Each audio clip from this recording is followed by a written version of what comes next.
इन अल्हम्दुलिल्लाह नहमदहु नुसल्ली अला रसूलिल करीम अम्मा बाद आउज़ु बिल्लाहि मिनश शैतानिर रजीम बिस्मिल्लाहिर रहमानिर रहीम। मेरे काबिल एहतराम अज़ीज़ों, बात ज़ाब्ते की है। हम बड़ों की मानेंगे तो घर में चैन सुकून राहत आएगी। मेरे अज़ीज़ों, बेटा बाप की मानेगा तो बाप खुश होकर दुआएं देगा, बहू सास की मानेगी तो सास भी दुआएं देगी, घर में चैन सुकून राहत आ जाएगा। अब मेरे काबिल एहतराम दोस्तों, सबसे बड़ा कौन है? मेरा और आपका अल्लाह है। हम अल्लाह की मानेंगे, हमारे घरों में चैन सुकून राहत आएगी, बेचैनी ख़त्म होगी, बरकत आएगी। आज हम अल्लाह को तो मानते हैं, अल्लाह की नहीं मानते। तो मेरे अजीज़ों, अल्लाह ने कुरान में बता दिया है मैं किन चीज़ों से राज़ी होता हूँ, किन चीज़ों से नाराज़ होता हूँ। तो मेरे अजीज़ों, अल्लाह कह रहा है मैं नाराज़ होता हूँ जब तुम ज़िना करते हो, जब तुम झूठ बोलते हो, जब तुम मेरे नबी के तरीक़ों के मुताबिक खुशी गमी करते हो, झूठ बोलते हो, दो नंबरी करते हो, सूद से कारोबार करते हो, वालिदैन की नाफरमानी करते हो वगैरह वगैरह। अल्लाह कह रहा है मैं नाराज़ हो जाता हूँ। और अल्लाह कह रहा है मैं कब राज़ी होता हूँ? जब तुम रुकू में होते हो, सुजूद में होते हो, अपने गुनाहों के मेरे सामने रो रो के करार करते हो, मुझको अपना रब मानते हो, मुझे अपना तुम मुश्किल कुशा मानते हो, सारा कुछ मेरे पास है ये इकरार करते हो, तहज्जुद में रो रो के मुझसे दुआएं मांगते हो।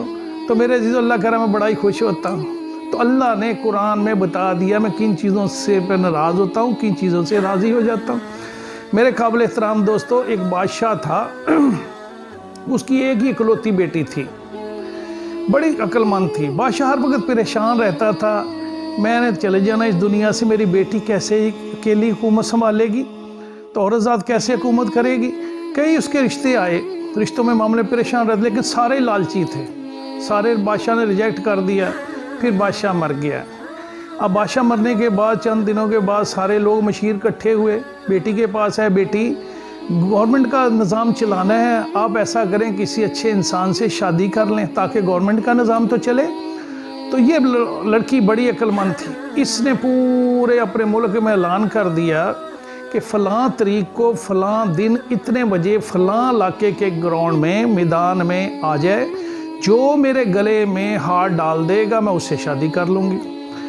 अब इस लड़की ने अपने जैसे कई लातदार मुजस्मे भी तैयार करा दिए, वो वहाँ ग्राउंड में लगा दिए। अब इस लड़की ने योगा की मशकें शुरू कर दी, सांस रोकने की मशकें। जब इस पे काफ़ी अबूर हासिल कर लिया तो ये भी जैसे मुजस्मे थे वैसा बन के बीच में खड़ी हो गई सांस रोक के। कई लोग आए, मुजस्मों में हाथ डाले, नाकाम चले गए, लोग आते गए चले जाते रहे। एक शख्स आया, वो हर मुजस्मे के पास जाता, अपना हाथ ऐसे खड़ा करता, आगे चला जाता, आगा हाथ ऐसे खड़ा करता, आगे चला जाता। आखिर एक मुजस्मे के पास गया, जो ही उसने हाथ खड़ा किया, उसने उसी पे मुजस्मे जो समझा उस पे गले में हाथ डाला तो वाकई शहज़ादी थी। तो शहज़ादी की उसके साथ शादी हो गई। चंद महीनों के बाद शहज़ादी ने आके पूछ ही लिया अपने सरताज से, मुझे ये तो बचाओ, कोई मुझे पहचान नहीं सका, आपने मुझे कैसे पाया, कैसे पहचान लिया कि ये मैं हूँ, मुजस्मानी हूँ? तो उस नौजवान ने कहा, जो इनका खामन था, कहा पहले मैंने इस बात पे मेहनत की, काम किया कि तुम्हें कौन सी चीज़ पसंद है, कौन सी चीज़ नापसंद है। मुझे आपके करीबी लोगों से पता चला कि आपको प्याज की जो बू है ना, बड़ी नागवार गुजरती है, बहुत नापसंद है। तो मैंने वो प्याज का टुकड़ा लिया, उसको छीला और हाथ में ऐसे रख लिया, एक एक मुजस्मे के पास जाता, उसको आगे करता, कुछ ना होता। लेकिन जो ही मैं आपके पास गुजरा, आपके आगे जब मैंने हाथ खड़ा किया तो प्याज की बू से आपके चेहरे पे नागवारी के आसार माथे पे आए। मैं समझ गया शहज़ादी असली यही है, मैंने हाथ डाल दिया। तो मेरे अजीज़ों, मैं भी देखूं, मेरा अल्लाह की चीज़ से राज़ी होता है, किसको अच्छा नहीं समझ रहा, किससे नाराज़ होता है। मुझे अल्लाह की पसंद नापसंद का पता होना चाहिए, कुरान में अल्लाह ने खुल के बता दिया।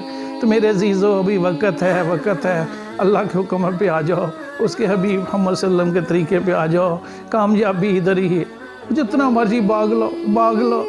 मेरे अजीज़ों, अल्लाह से हिदायत मांगो, अल्लाह मुझे भी आपको भी अपने हुक्मों पे, अपने हबीब मोहम्मद सल्लल्लाहु अलैहि वसल्लम के तरीक़ों पे ज़िंदगी गुजारने की तौफ़ीक़ अता फ़रमाए। व आख़िर दाअवाना अल्हम्दुलिल्लाहि रब्बिल आलमीन।